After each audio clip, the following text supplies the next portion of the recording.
नमस्कार। दो में से क्या तुम्हें चाहिए, कलम या कि तलवार? मन में ऊंचे भाव की तन में शक्ति विजय अपार। कलम देश की बड़ी शक्ति है, भाव जगाने वाली, दिल की नहीं दिमागों में भी आग लगाने वाली। पैदा करती कलम विचारों के जलते अंगारे, और प्रज्वलित प्राण देश क्या कभी मरेगा मारे।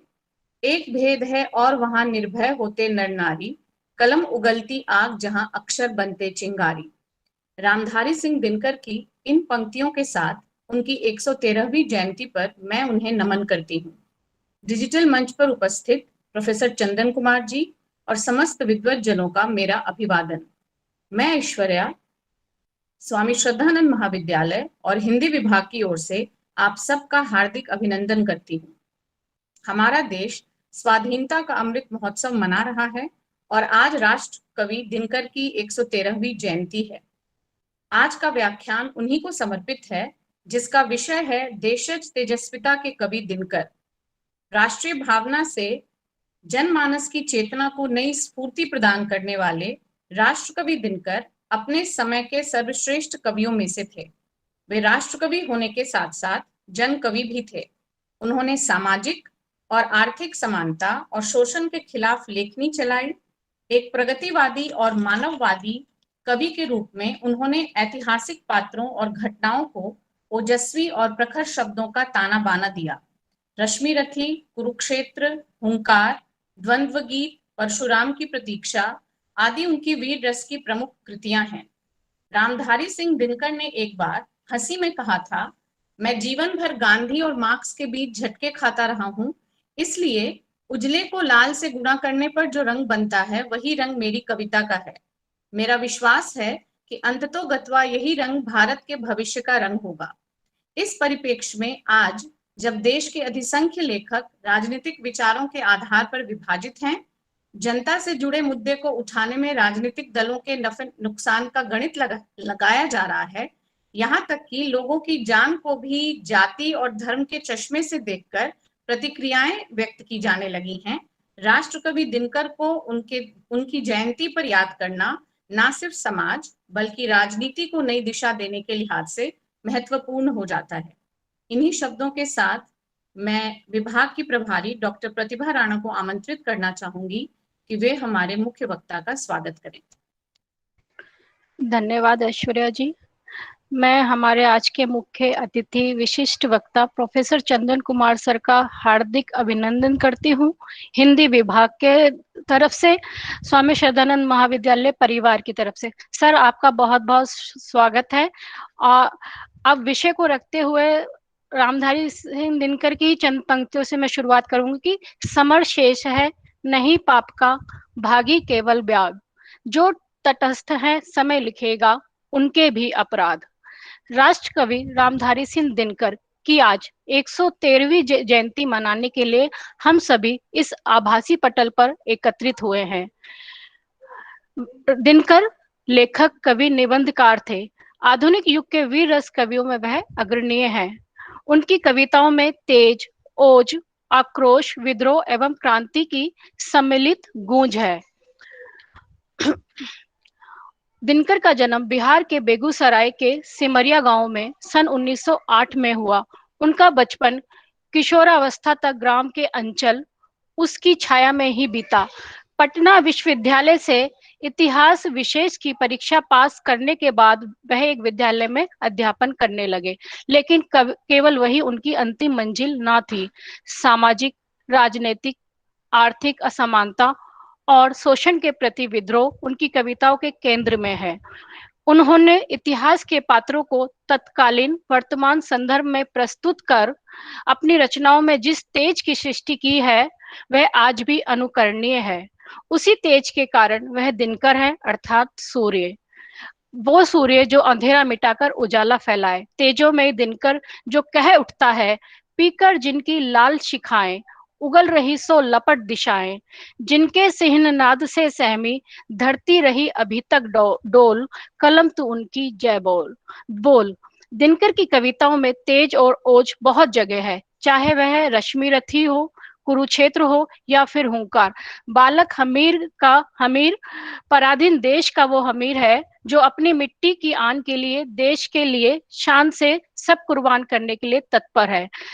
धन है तन का मेल मैल पसीने का जैसे हो पानी, एक आन को ही जीते हैं इज्जत के अभिमानी। दिनकर आन को स्वाधीनता से जोड़ते हैं। दिनकर का दर्शन देश को शक्तिशाली राष्ट्र बनाने का भी दर्शन है, जहां त्याग, क्षमा, शक्ति सबका अपना महत्व है। इस संदर्भ में उनकी प्रसिद्ध पंक्तियां हैं, क्षमा सोभती उस भुजंग को जिसके पास गरल हो, उसका क्या जो दंतहीन विष रहित विनित सरल हो। हमारे लिए सुखद बात है कि आज हम विशद कवि रामधारी सिंह दिनकर और उनकी कविताओं के देशज तेज और ओज को प्रोफेसर चंदन कुमार सर की ओजवई वाणी के माध्यम से जानेंगे। सर, मैं पुनः आपका हार्दिक अभिनंदन करती हूँ और अपनी सहयोगी कार्यक्रम की संयोजिका डॉक्टर ऐश्वर्या झा को आमंत्रित करती हूँ कि वे कार्यक्रम को आगे गति दें। धन्यवाद सभी। धन्यवाद प्रतिभा जी। मैं अब एक वीडियो चलाऊंगी जिसमें 2 मिनट के वीडियो से हम रामधारी सिंह दिनकर को श्रद्धांजलि भी देंगे और उनके जीवन परिचय को भी प्राप्त करेंगे।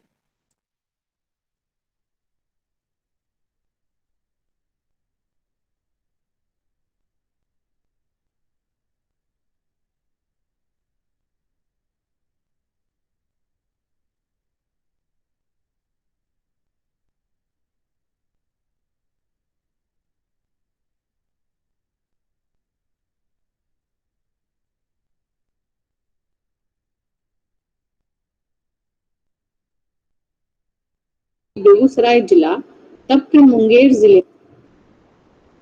रामधारी सिंह दिनकर हिंदी के अग्रणी लेखक, आधुनिक युग के श्रेष्ठ वीर रस कवि और निबंधकार के रूप में जाने जाते हैं। दिनकर जी स्वतंत्रता से पहले एक विद्रोही कवि के रूप में और स्वतंत्रता के बाद राष्ट्र कवि के रूप में प्रसिद्ध हुए। सिमरिया नामक ग्राम बिहार राज्य के संप्रति बेगूसराय जिला, तब के मुंगेर जिले में माता मनरूप देवी एवं पिता रवि सिंह के साधारण परिवार में महाकवि दिनकर का जन्म 23 सितंबर सन 1908 ईस्वी को हुआ। इनकी बचपन में ही उनके पिता का देहांत हो गया। इन्होंने पटना विश्वविद्यालय से स्नातक की परीक्षा उत्तीर्ण की। इन्होंने प्रधानाचार्य के पद पर कार्य किया। सिमरिया के लाल ने फिर पीछे मुड़ के नहीं देखा। कुछ वर्ष उपरांत बिहार सरकार की सेवा में सब रजिस्ट्रार के बाद ये बिहार विश्वविद्यालय के हिंदी विभाग के अध्यक्ष पद पर आसीन हो गए। सन 1952 ईस्वी में इन्हें राज्यसभा का सदस्य मनोनीत किया गया। वे लगातार 3 कार्यकाल के लिए संसद सदस्य रहे। उसके बाद वे सन 1964-65 में भागलपुर विश्वविद्यालय के उप कुलपति के पद पर नियुक्त हुए। इसके समानांतर दिनकर की काव्य साधना निरंतर जारी रही। उनकी रचनाओं में मुख्यतः ओज, विद्रोह, आक्रोश और क्रांति नजर आती है। रेणुका, हुंकार, उर्वशी, रसवंती, प्रणभंग, कुरुक्षेत्र, धूप छांव, सामधेनी, बापू, रश्मिरथी, दिल्ली जैसे प्रमुख ग्रंथों की रचनाएं उन्होंने की। उनकी रचना उर्वशी के लिए उन्हें ज्ञानपीठ पुरस्कार तथा संस्कृति के 4 अध्याय के लिए साहित्य अकादमी पुरस्कार से सम्मानित किया गया। भारत सरकार ने उन्हें पद्म भूषण से सम्मानित किया। इन सब के बीच पारिवारिक जीवन में कई विपत्तियां आईं। कई वर्ष तक लेखन कार्य बाधित भी हुआ। जवान बेटे की मृत्यु ने इस ओजस्वी व्यक्तित्व को सहसा खंडित कर दिया और तिरुपति के देव विग्रह को अपनी व्यथा कथा समर्पित कर 24 अप्रैल 1974 ईस्वी को 65 वर्ष की उम्र में मद्रास में उनका निधन हो गया। भारत माता के गौरव को विनम्र श्रद्धांजलि।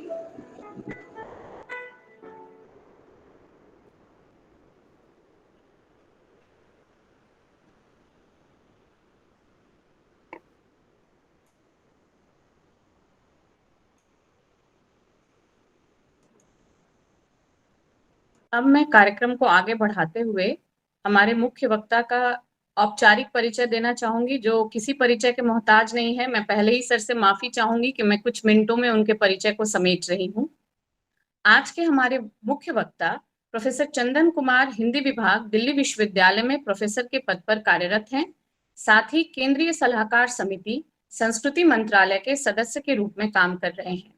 हिंदी साहित्य की विविध विधाओं में प्रोफेसर चंदन कुमार कई पुस्तकों एवं लेखकों के लेखक हैं। इनकी पुस्तक एजुकेशन सिनेरियो काफी चर्चा में रही। इनकी कुछ अन्य पुस्तकें हैं साठोत्री हिंदी नाटक पर ब्रेख्त के नाट्य चिंतन का प्रभाव, मोहन राकेश का रंगमंच, सूचना का अधिकार और पंचायती राज, यदा कदा, ब्रॉडकास्ट बेसिक्स इत्यादि।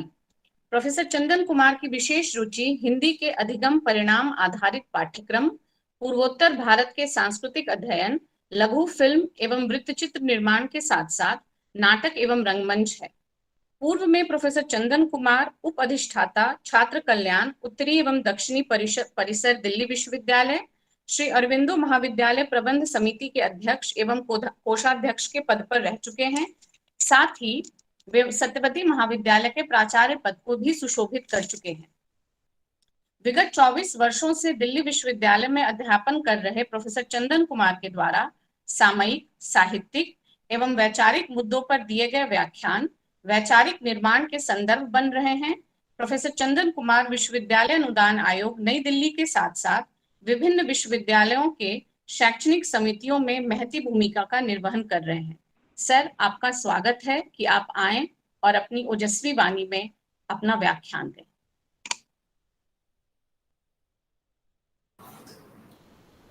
नमस्कार,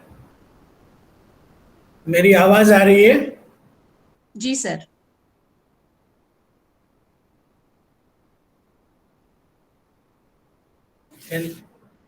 हिंदी विभाग श्रद्धानंद महाविद्यालय द्वारा आयोजित अमृत महोत्सव स्वतंत्रता के अमृत वर्ष में व्याख्यान माला की श्रृंखला के संरक्षक और महाविद्यालय के प्राचार्य प्रोफेसर प्रवीण गर्ग जी इस कार्यक्रम की संयोजिका डॉक्टर प्रतिभा राणा जी, संबोधन कर रही ऐश्वर्या झा जी, डॉक्टर प्रदीप कुमार जी, मनीष जी, और मैं देख रहा हूं विद्वानों की एक पूरी मंडली मेरे सामने है। सबको मेरा नमस्कार। आज रामधारी सिंह दिनकर जी का जन्म जयंती वर्ष है और दिन है। अमृत महोत्सव के परंपरा में इस व्याख्यान का आयोजन हुआ है। स्मृति कृतज्ञता है। अपने पूर्वजों को याद करना,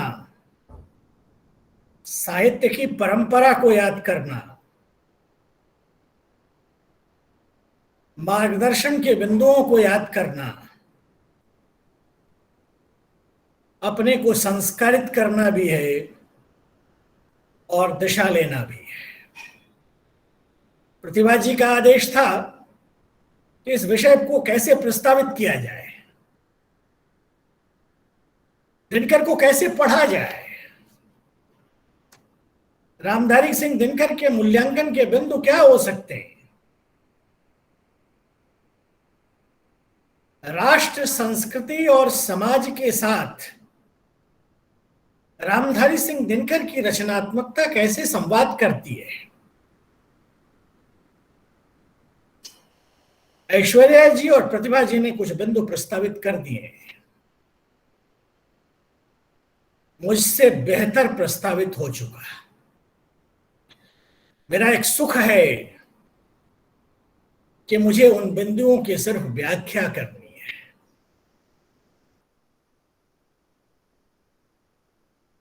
देखिए, हम सभी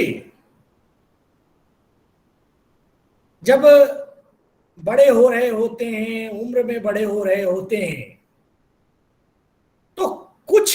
रचनाकार और पाठ आपको अनायास संस्कार में मिलते हैं। वो इसलिए नहीं मिलते कि वो आप किसी पाठ्यक्रम के हिस्से हैं। गोस्वामी तुलसीदास और रामधारी सिंह दिनकर ऐसे ही पाठ हैं। मैं बार बार कहता हूं कि रामधारी सिंह दिनकर, गोस्वामी तुलसीदास और सूरदास को कभी विश्वविद्यालयों ने नहीं बनाया। विश्वविद्यालयों ने इनकी कविता का उपभोग किया। जीवन के सुख दुख के प्रश्न, लाभ हानि के प्रश्न, यश अपयश के प्रश्न, जरा मरण के प्रश्न, ऐसे रचनाकारों को संदर्भित रहे। गोस्वामी तुलसीदास से संवाद करने वाली पीढ़ी से अपना संपर्क नहीं है, अपना संवाद भी नहीं है और हो भी नहीं सकता। एक लंबी यात्रा है। पर रामधारी सिंह दिनकर के साथ जीवित संवाद करने वाली पीढ़ी से संवाद का अवसर मिला है। उस पीढ़ी ने रामधारी सिंह दिनकर को महसूस किया है। रामधारी सिंह दिनकर, जैसा कि बताया ऐश्वर्या जी ने, एक ऐसी रचनात्मकता के रूप में हमारे सामने आते हैं जो बिना किसी औपचारिक पढ़ाई के लाखों लोगों के कंठाभरण बने हुए हैं। एक बात बताऊं आपको, मैं दिल्ली के हम सभी दिल्ली विश्वविद्यालय में पढ़ाते हैं और पाठ्यक्रमों, शोध और कविता के पूरे प्रकरण को हम लोग देख भी रहे हैं, बहुत नजदीक से देख रहे हैं। मैं बहुत ही गंभीरता के साथ ये बात आपके सामने प्रस्तावित कर रहा हूं कि मैथिली शरण गुप्त और रामधारी सिंह दिनकर हिंदी के दो ऐसे कवि हैं जो व्यापक मार्क्सवादी अनिच्छा के बावजूद बड़े कवि हैं। यहां एक प्रश्न खड़ा होता है कि आखिर वो कौन सा मूल्यबोध है जो विश्वविद्यालय के प्रभावशाली तबके में व्याप्त एक व्यापक अनिच्छा के बावजूद रामधारी सिंह दिनकर को बड़ा कवि बनाता है। इसकी पहचान हमें दिनकर की रचनात्मकता के सूत्रों को समझने में मदद करेगी। आप लोगों ने प्रस्तावित किया और एक दृश्य श्रव्य माध्यम के द्वारा भी प्रस्तावित किया गया कि वो 23 सितंबर सन 1908 को वर्तमान बिहार के बेगूसराय के सिमरिया गांव में पैदा हुए। दिनकर का जीवन काल कुल मिलाकर अगर देखा जाए तो 66 वर्ष का रहा है। इस 66 वर्ष के जीवन काल में विश्वविद्यालय, महाविद्यालय, विद्यालय से लेकर संसद तक की यात्रा कुल मिलाकर एक सफल जीवन की यात्रा है। ऐसा बहुत कम होता है कि आपको जीवन में सफलता भी मिले और यश भी मिले। अक्सर सफलता और यश, कीर्ति एक दूसरे के विरोध में जाते हैं, लेकिन दिनकर एक ऐसे कवि के रूप में आते हैं जो सत्ता के बीच बने रहते हुए भी रचनात्मकता को बचाकर रखते हैं।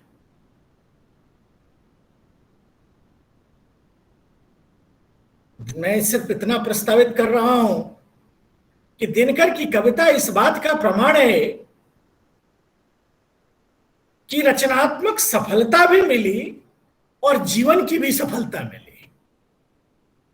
पटना विश्वविद्यालय से सन 1932 में इतिहास विषय से बीए ऑनर्स करने के बाद वे बिहार सरकार में सब रजिस्ट्रार के पद पर रहे। सब रजिस्ट्रार आप जानते हैं उपपंजीयक का पद होता है और वो कुल मिलाकर गैर पढ़ने वाला पद होता है, पढ़ने लिखने वाला पद नहीं है। लेकिन आपको एक जानकारी दूं, वे 9 वर्ष तक इस पद पर रहे और इसी 9 वर्ष में दिनकर की 3 रचनाएं आती हैं सामने। सन 1935 में रेणुका आती है, 1938 में होंकार और 1939 में रसवंती। इन तीनों रचनाओं का संदर्भ क्या है? वह देश के स्वाभिमान का संदर्भ है, आत्म गौरव का संदर्भ है और स्वत्व बोध का संदर्भ है। स्वत्व, कौन हूं मैं, देश कौन है, यह पहचान का भाव अंग्रेज साहब बहादुर को समझते देर नहीं लगी। 4 वर्ष में दिनकर का 22 बार तबादला हुआ। 1947 में जब अंग्रेज साहब बहादुर इस देश को छोड़कर गया तो दिनकर जी वर्तमान मुजफ्फरपुर के बिहार विश्वविद्यालय में प्राध्यापक नियुक्त हुए, फिर विभागाध्यक्ष नियुक्त हुए। 1952 में राज्यसभा के सदस्य हुए। 12 वर्ष राज्यसभा की सदस्यता रही। उसके बाद वो भागलपुर विश्वविद्यालय के कुलपति हुए, पद्म भूषण मिला। संस्कृति के 4 अध्याय नामक पुस्तक पर उन्हें साहित्य अकादमी पुरस्कार भी मिला। उर्वशी के लिए उन्हें भारतीय ज्ञानपीठ का पुरस्कार मिला। यह सब बताने के पीछे एक खास उद्देश्य है मेरा। वह क्या कारण है कि सत्ता और सफलता के हर मोड़ पर दिनकर पुरस्कृत होते हैं, लेकिन उनकी कविता अपनी राष्ट्रवादी तपिश को मध्यम नहीं होने देती है। आमतौर पे पुरस्कार आपको मध्यम करते हैं।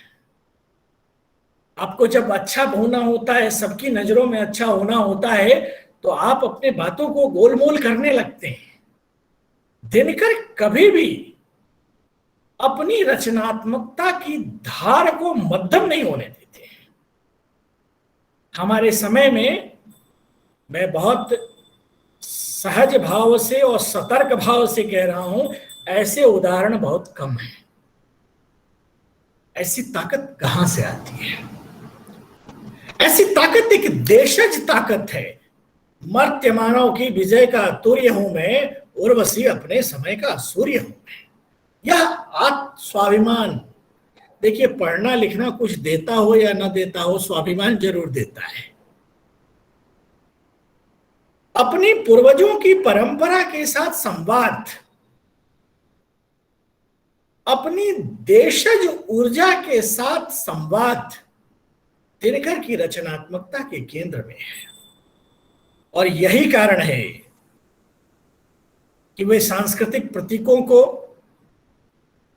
अपने पौराणिक प्रतीकों को और ऐतिहासिक प्रतीकों को समाज और राष्ट्र की आवश्यकताओं के अनुसार संदर्भवान बनाते हैं। कई ऐसे उदाहरण हैं जहां आप देखेंगे कि दिनकर अपनी राष्ट्रीय चेतना की अभिव्यक्ति में न तो तत्कालीन नेतृत्व की परवाह करते थे और न ही सत्ता की परवाह करते थे। 1962 का संदर्भ आपको ध्यान में है। 1962 में चीन से अपनी हार हुई, भारत की हार हुई, और जब वो संसद में बोलने के लिए खड़े हुए तो उन्होंने अपने नेतृत्व को संबोधित करते हुए जो कहा वो बड़ा ध्यान देने योग्य है। देखने में देवता सदृश दिखता है, बंद कमरे में बैठकर गलत हुक्म लिखता है। जिस पापी को गुण नहीं गोत्र प्यारा है, समझो उसी ने हमें मारा है। यह तत्कालीन नेतृत्व को संबोधित है।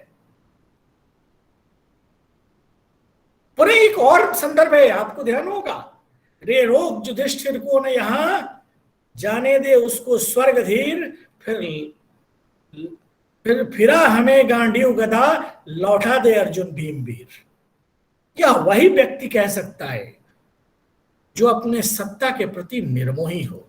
देखिए साहब, हमें कोई कुछ देता है तो सबसे पहले हमारा स्वाभिमान लेता है। नेहरू के सामने दिनकर कह रहे हैं, नेहरू उन्हें राज्यसभा में लेकर आए थे। यह ताकत बहुत बड़ी ताकत है। और ये राज्यसभा की सूची में अंकित है। 20 जून 1962 को रामधारी सिंह दिनकर राज्यसभा में बोलने के लिए खड़े हुए। उन्होंने अपने नेतृत्व को सख्त स्वर में संबोधित करते हुए जो कहा, वो मैं शब्दशः उद्धृत कर रहा हूं। ये दिनकर के शब्द हैं, मेरे शब्द नहीं हैं। देश में जब भी हिंदी को लेकर कोई बात होती है तो देश के नेतागण ही नहीं बल्कि कथित बुद्धिजीवी भी हिंदी वालों को अपशब्द कहे बिना आगे नहीं बढ़ते। पता नहीं इस परिपाटी का आरंभ किसने किया है, लेकिन मेरा ख्याल है कि इस परिपाटी को प्रेरणा प्रधानमंत्री से मिली है। ये दिनकर कह रहे हैं। पता नहीं 13 भाषाओं की क्या किस्मत है कि प्रधानमंत्री उनके बारे में कभी कुछ नहीं कहते, किंतु हिंदी के बारे में उन्होंने आज तक कोई अच्छी बात नहीं कही। यह नेहरू को दिनकर संबोधित कर रहे हैं। मैं और मेरा देश पूछना चाहते हैं कि क्या आपने हिंदी को राष्ट्रभाषा इसलिए बनाया था कि 16 करोड़ हिंदी भाषियों को, तत्कालीन समय में 16 करोड़ हिंदी भाषियों को रोज अपशब्द सुनाएं? आपको पता है कि इसके दुष्परिणाम कितने भयावह होंगे। मित्रों, यह सुनकर पूरी राज्यसभा सन्न रह गई। ठसाठस भरी राज्यसभा में गहरा सन्नाटा छा गया। यह मुर्दा चुप्पी तोड़ते हुए दिनकर ने फिर कहा, मैं इस सभा और खासकर प्रधानमंत्री नेहरू से कहना चाहता हूं कि हिंदी की निंदा बंद की जाए। हिंदी की निंदा से इस देश की आत्मा को गहरी चोट पहुंचती है। हिंदी राष्ट्र और राष्ट्र की ताकत, इसको सांस्कृतिक ताकत से संदर्भित करते हुए दिनकर राज्यसभा में ये बात कह रहे हैं। आपको पता है कि पद्य से गद्य की उनकी एक लंबी यात्रा रही है। पद्य में बारदोली विजय संदेश जो सन 1928 में प्रकाशित होता है से लेके उर्वशी तक जो 1974 में प्रकाशित होती है, और गद्य में मिट्टी की ओर जो 1946 में प्रकाशित होती है से लेकर आधुनिक बोध तक जो 1973 में प्रकाशित होती है, दिनकर की यात्रा स्मृति भ्रंश के विरुद्ध एक प्रामाणिक दस्तावेज है। स्मृति भ्रंश समझते हैं? स्मृति भ्रंश का मतलब है विस्मृति, याद को खत्म करना। मैं एक बात बताऊं, एक समाज के रूप में हम स्मृति भ्रंश के समाज हैं। स्मृति भ्रंश भूलने की बीमारी, हमारी लंबी गुलामी और हमारी दैन्य का कारण यही स्मृति भ्रंश है। रामधारी सिंह दिनकर की रचनात्मकता इस स्मृति भ्रंश का प्रतिपक्ष है। इसीलिए वे कहते हैं कि मर्त्य मानव की विजय का तुर्य हूं मैं, उर्वशी अपने समय का सूर्य हूं मैं। यह साहस भारतीय शौर्य की परंपरा की स्मृति के कारण ही आया है। इसीलिए मैंने कहा कि वे देशज तेजस्विता के कवि हैं। देशज ठेठ गवई, अपने अंदाज में और अपने अनगढ़पन में प्रभावशाली। एक अंग्रेजी उपन्यासकार हैं वीएस नाइपाल, आप जानते हैं, उन्हें नोबेल पुरस्कार भी मिला। उनका पूरा नाम था विद्याधर सूरज प्रसाद दुबे नेपाल। वे पूर्वांचल से त्रिनिदाद गए थे। नेपाल स्ट्रीट पर आसियाना हुआ तो नेपाल नाइपाल हो गया, जब वो लंदन पढ़ने गए तो नेपाल नाइपाल हो गया। उनकी एक पुस्तक है इंडिया ए वुंडेड सिविलाइजेशन, भारत एक घायल सभ्यता।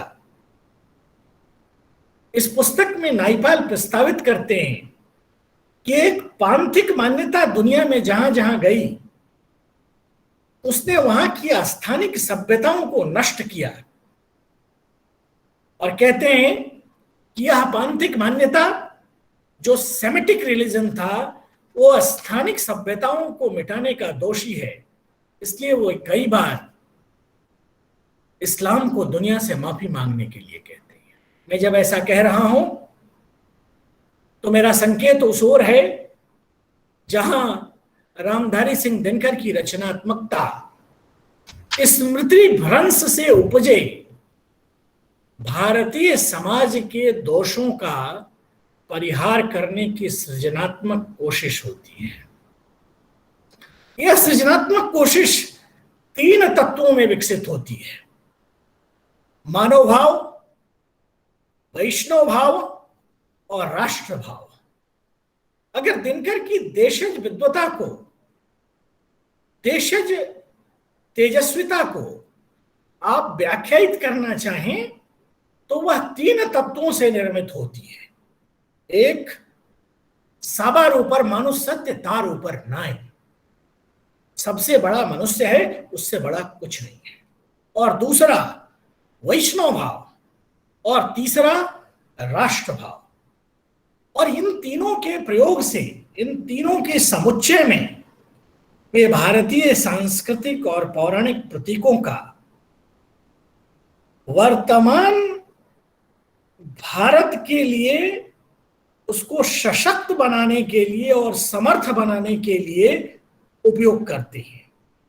आपको पता है, आपके 2 विदुषी प्राध्यापिकाओं ने प्रस्तावित भी किया कि रश्मि रथी की शुरुआती पंक्तियां हैं, आपको याद होगा, जय हो जग में जले जहां भी नमन पुनीत अनल को, जिस नर में भी बसे हमारा नमन तेज को बल को, किसी वृंत में खिले विपिन में पर नमस्य है फूल, सुधि खोजते नहीं गुणों का आदि शक्ति का मूल, तेजस्वी सम्मान खोजते नहीं गोत्र बतला के, पाते हैं जग में प्रशस्ति अपना कर्तव्य दिखला के, हीन मूल की ओर देख जग गलत कहे या ठीक, वीर खींच कर ही रहते हैं इतिहासों में लिख। यह क्या है? आप इसको थोड़ा सा व्याख्यायित करें। जाति, पंथ, क्षेत्र, भाषा से ऊपर मनुष्य के साथ संवाद करना है, और वह मनुष्य अपनी प्रतिभा से चमकेगा। जिसके पिता सूर्य थे, माता कुंती सती कुमारी, उसका पलना हुआ धार की बहती हुई पिटारी, सूत वंश में पला चखा भी नहीं जननी का चीर, निकला कर्ण सभी युगों में तब भी अद्भुत वीर।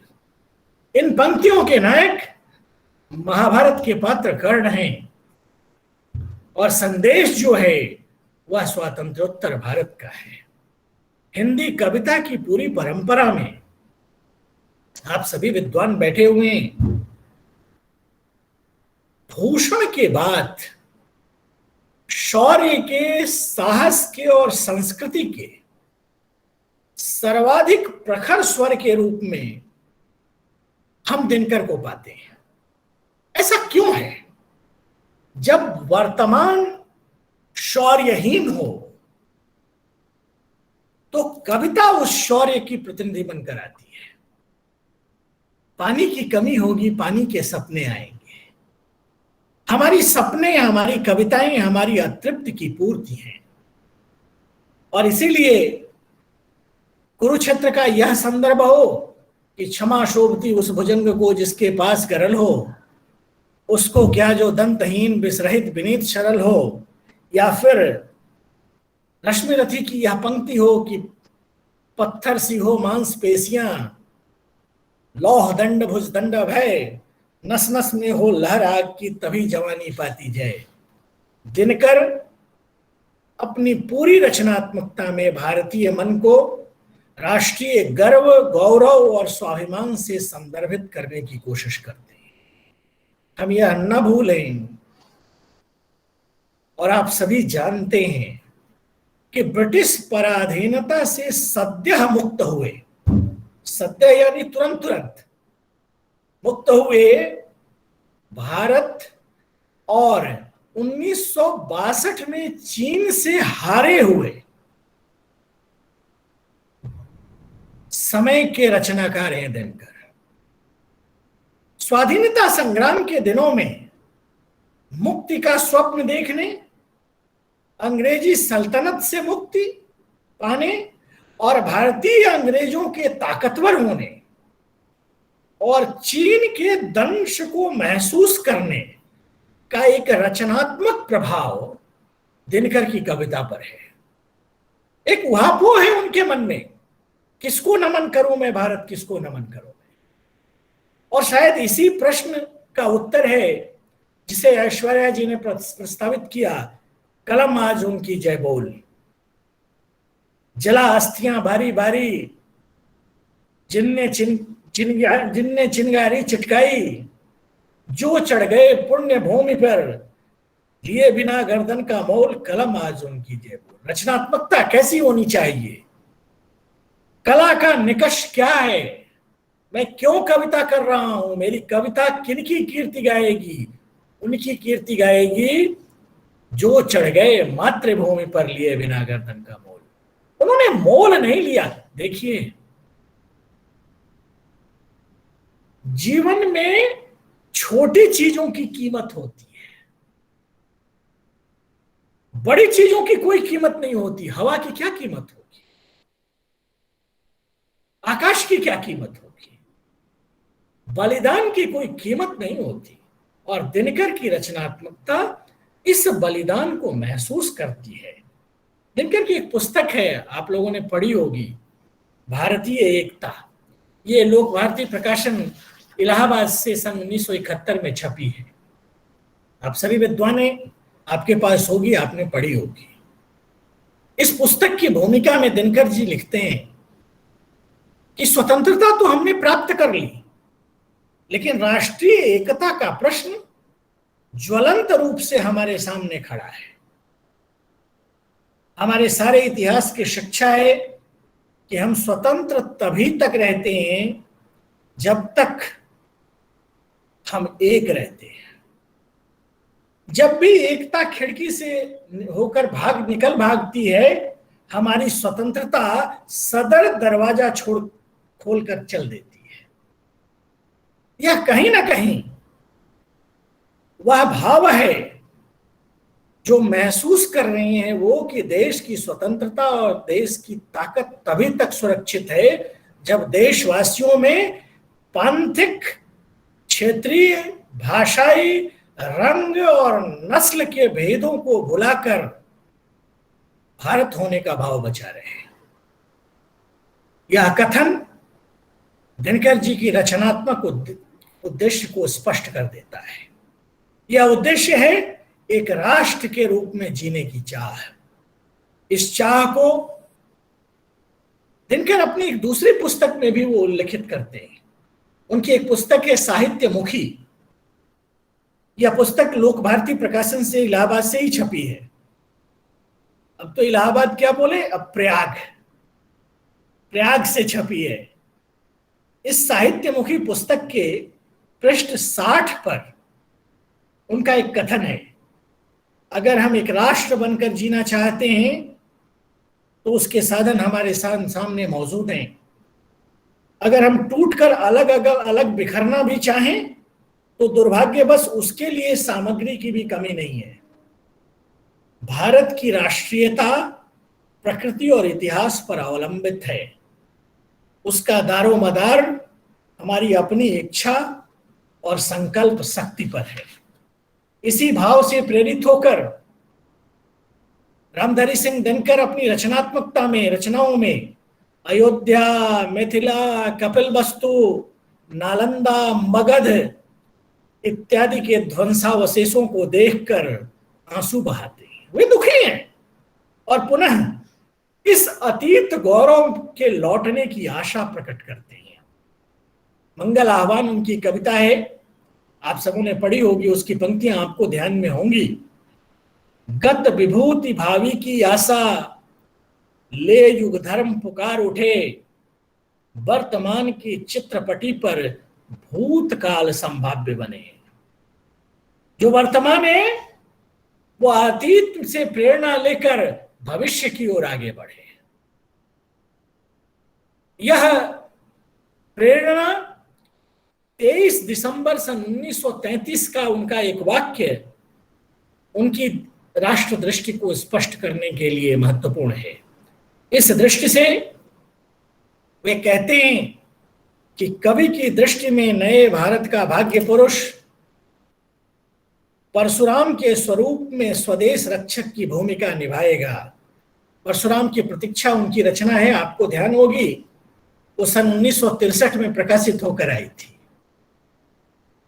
एक हाथ में परशु, एक में कुश है, आ रहा नए भारत का भाग्य पुरुष है।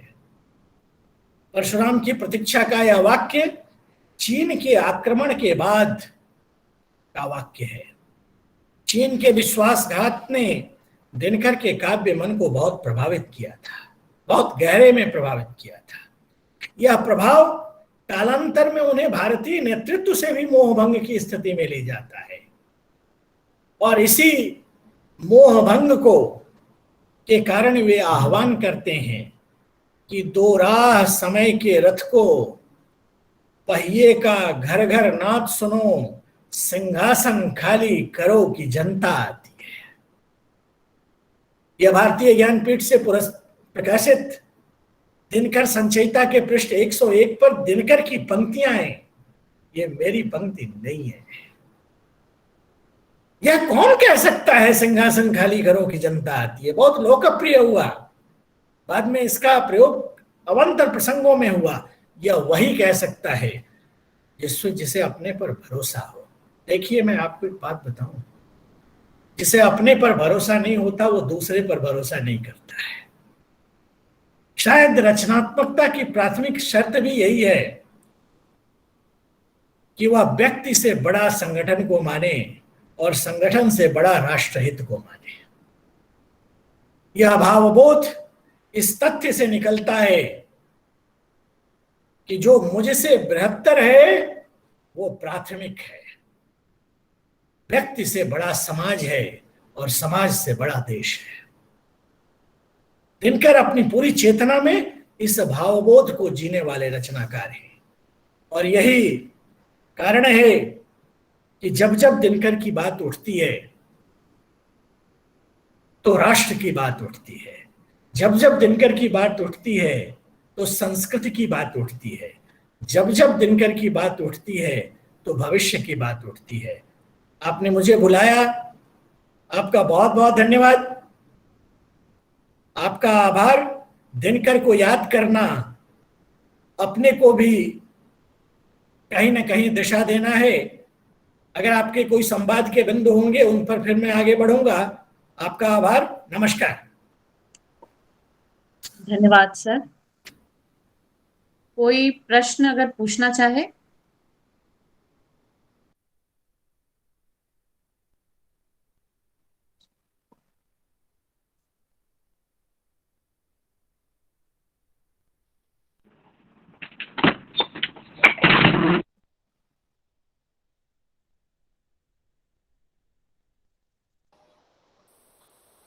मुझे लग रहा है कोई प्रश्न नहीं है, सर ने इतना अच्छा वक्तव्य दिया है कि सब। मनीष जी पूछना चाह रहे हैं शायद। अच्छा जी नहीं आ रही मनीष सर। जी अभी आवाज देखिए। जी पहले तो सर को सादर प्रणाम, और मेरे लिए आज का मतलब ये जो पूरा सत्र है ये बहुत यादगार और ऐतिहासिक मैं मानता हूँ, क्योंकि जिस तन्मयता से और जिस ऊर्जा से परिपूर्ण ये वक्तव्य रहा सर का, तो सर मेरी जो अपनी जो चिंता और जिज्ञासा ये है कि भारतीय परिप्रेक्ष्य में रामधारी सिंह दिनकर, जिसमें आपने बताया कि सत्ता और शासन में दो बार राज्यसभा के सदस्य होने के बाद जिस तरह से उन्होंने राष्ट्रीय हित पे कभी कॉम्प्रोमाइज नहीं किया, तो आज का जो मौजूदा परिप्रेक्ष्य है, जिसमें खासकर जो भारतीय साहित्य में जो वामपंथी विचारधारा के लोग हैं, जो कि भारत में गरीबी को दूर करने की बात करते हैं, भ्रष्टाचार को दूर करने की बात करते हैं, लेकिन सर जब राष्ट्रीय हित की बात आती है तो उसमें वो बिल्कुल फिर अलग तरह का पूरा उनका दोहरा चरित्र दिखता है। तो मैं मतलब रामधारी सिंह दिनकर को एक प्रेरणा का स्रोत मानता हूँ। तो क्या ये रामधारी सिंह दिनकर के परिप्रेक्ष्य में लोग क्यों नहीं इसको फॉलो करते हैं? ये मेरी, हो सकता है मैं स्पष्ट नहीं कर पाया, लेकिन मेरे कंसर्न को सर आप समझ गए होंगे। मनीष जी नमस्कार। जी नमस्कार सर, नमस्कार। बात निकलेगी तो दूर चलक जाएगी, लोग बेवजह उदासी का सबब पूछेंगे। मुझे अच्छा लग रहा है आपने एक प्रश्न उठाया, और मैं बार बार कहता हूं कि स्वातंत्रोत्तर भारत में जिस किस्म के विश्वविद्यालय बने, उनमें घृणा के कुछ केंद्र विकसित किए गए, और वो घृणा के केंद्र थे राष्ट्र, गुरु और वैद्य। और इन घृणा के केंद्रों के इर्द गिर्द सारी वैचारिकी निर्मित हुई है। पर होता क्या है कि इतिहास कुछ लेकर चले या नहीं, लेकिन एक बड़ा कूड़ेदान लेकर चलता है। अगर आप प्रासंगिक नहीं होंगे, अगर समाज और देश के लिए नहीं होंगे, तो आप उस कूड़ेदान में जाएंगे। समय ने सिद्ध किया कि दिनकर और दिनकर के साथ कि वह पूरी रचनात्मकता जिसे विश्वविद्यालयों की मुख्य धारा से किनारे रखा गया, अभी तो यही नहीं, मैथिली शरण गुप्त, भूषण, मैं तो उस दर्द में हूं। और ये पूरा का पूरा जो तंत्र है, उसमें दिनकर एक आईने की तरह खड़े होते हैं, जो दिखाते हैं, देखिए आईना झूठ नहीं बोलता है। दिनकर भारतीय रचनात्मकता की और भारतीय विश्वविद्यालयों के वो आईने हैं जो आपको बताते हैं कि आप अपने को या तो संवारते रहिए, नहीं तो भद्दे दिखिएगा। भारतीय विश्वविद्यालयों की वैचारिकी, जिसमें से एक वैचारिकी का आपने नाम लिया, उनका भद्दापन अब आईने में दिख रहा है। इससे ज्यादा जन्म जयंती दिवस पर बोलना उचित नहीं है। वो कोई अवान्तर प्रसंग आएगा तो बोलेंगे भारतीय विश्वविद्यालयों में कैसे कैसे क्या क्या हुआ। और मैं फिर कहता हूं कि किसने तोड़ा दिल हमारा, ये कहानी फिर सही। बहुत बहुत धन्यवाद सर, प्रणाम sir, thank you sir, thank you so much sir. धन्यवाद सर। कोई और प्रश्न? पुष्कर जी पूछिए।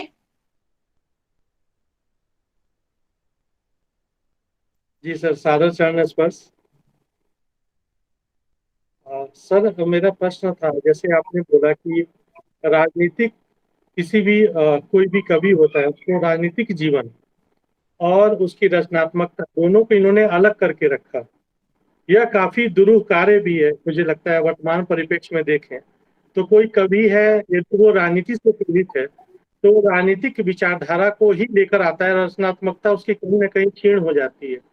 जबकि रामधारी सिंह दिनकर जी में क्या विशिष्टता है कि उन्होंने इस दुरूह कार्य को भी बहुत सरल तरीके से रखा और राजनीतिक जीवन को अपनी रचनात्मकता से प्रभावित नहीं होने दिया।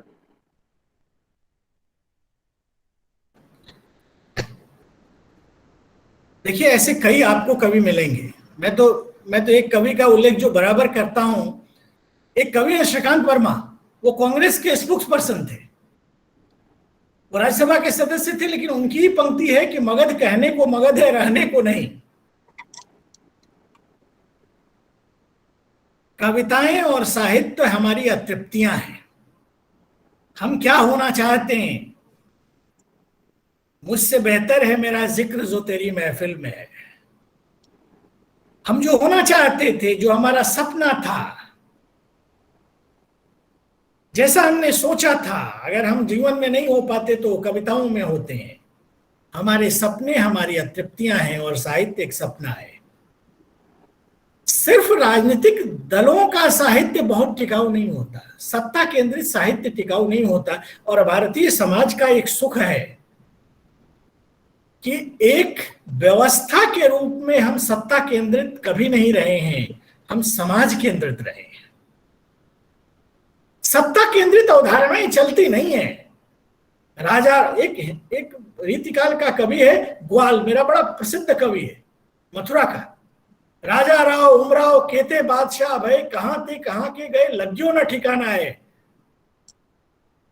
ताकत के कोई खेल टिकाऊ खेल नहीं होते, रचनात्मकता टिकाऊ होती है। फूल मरे पर मरे न बासु, यह एक जो भाव है, सुगंध टिकाऊ है। पौधा नष्ट हो जाएगा, कविता बची रहेगी, और वह कविता हमारा सपना है, हमारी पीढ़ियों का सपना है। और वही कविता दिनकर को प्रासंगिक बनाती है, वही कविता किसी भी कवि को प्रासंगिक बनाती है। आपका बहुत बहुत धन्यवाद। नमस्कार। धन्यवाद सर। अनिल जी, आप कुछ पूछना चाह रहे हैं? नहीं मैम, धन्यवाद, बहुत बढ़िया लगा सर को सुनकर। ठीक है अनिल जी। सर आपका बहुत बहुत धन्यवाद। अब मैं औपचारिक धन्यवाद ज्ञापन के लिए हिंदी विभाग के associate professor doctor Pradeep Kumar को आमंत्रित करना चाहूंगी। सर, प्रोफेसर, हमारे वरिष्ठ प्रोफेसर चंदन जी को मेरा सादर प्रणाम। मैं अक्सर दिनकर जी की कुछ पंक्तियां गुनगुनाता हूँ। मुझे लगता है आज वो शायद गुरुवर प्रोफेसर चंदन जी के लिए ही कहीं ना कहीं उन्होंने लिखी होंगी, मुझे ऐसा प्रतीत होता है। जहां कहीं है ज्योति जग में, जहां कहीं उजियाला, वहां खड़ा है कोई अंतिम मोल चुकाने वाला। बहुत सुंदर सर, जितने सुंदर शब्दों और वाक्यों और उदाहरणों के साथ आपने हमारे एक एक बिंदुओं को साफ किया, हमारी जिज्ञासाओं का समाधान किया, मैं हृदय की गहराइयों से आपका आभार व्यक्त करता हूं। और मैं प्रार्थना करता हूं कि हम जब भी हमारा मन करे, हम अधिकार पूर्वक आपके पास आए और आप इसी तरह से हमें कृतार्थ करें, क्योंकि आप सहज मिलने वालों में से नहीं है। जिसे निसी खोजती तारे जलाकर, जिसे निसी खोजती तारे जलाकर, उसी का रहा अभिसार हूं मैं। जन्म कर मर चुका 100 बार, लेकिन अगम का पा चुका क्या पार हूं मैं। मुझे क्या गर्व है अपनी विभा का, चिता का धूली कण हूं, छार हूं मैं।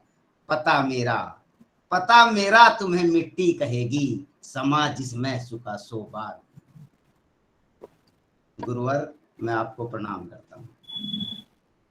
हिंदी विभाग की उन गलियों में हम आपका स्वागत भी करते हैं, और हम अक्सर वहां पर आपसे सीखते हैं, मिलते हैं, और आपके आशीर्वाद और सहयोग से स्वामी श्रद्धानंद कॉलेज में ये पुष्प आज समर्पित हैं।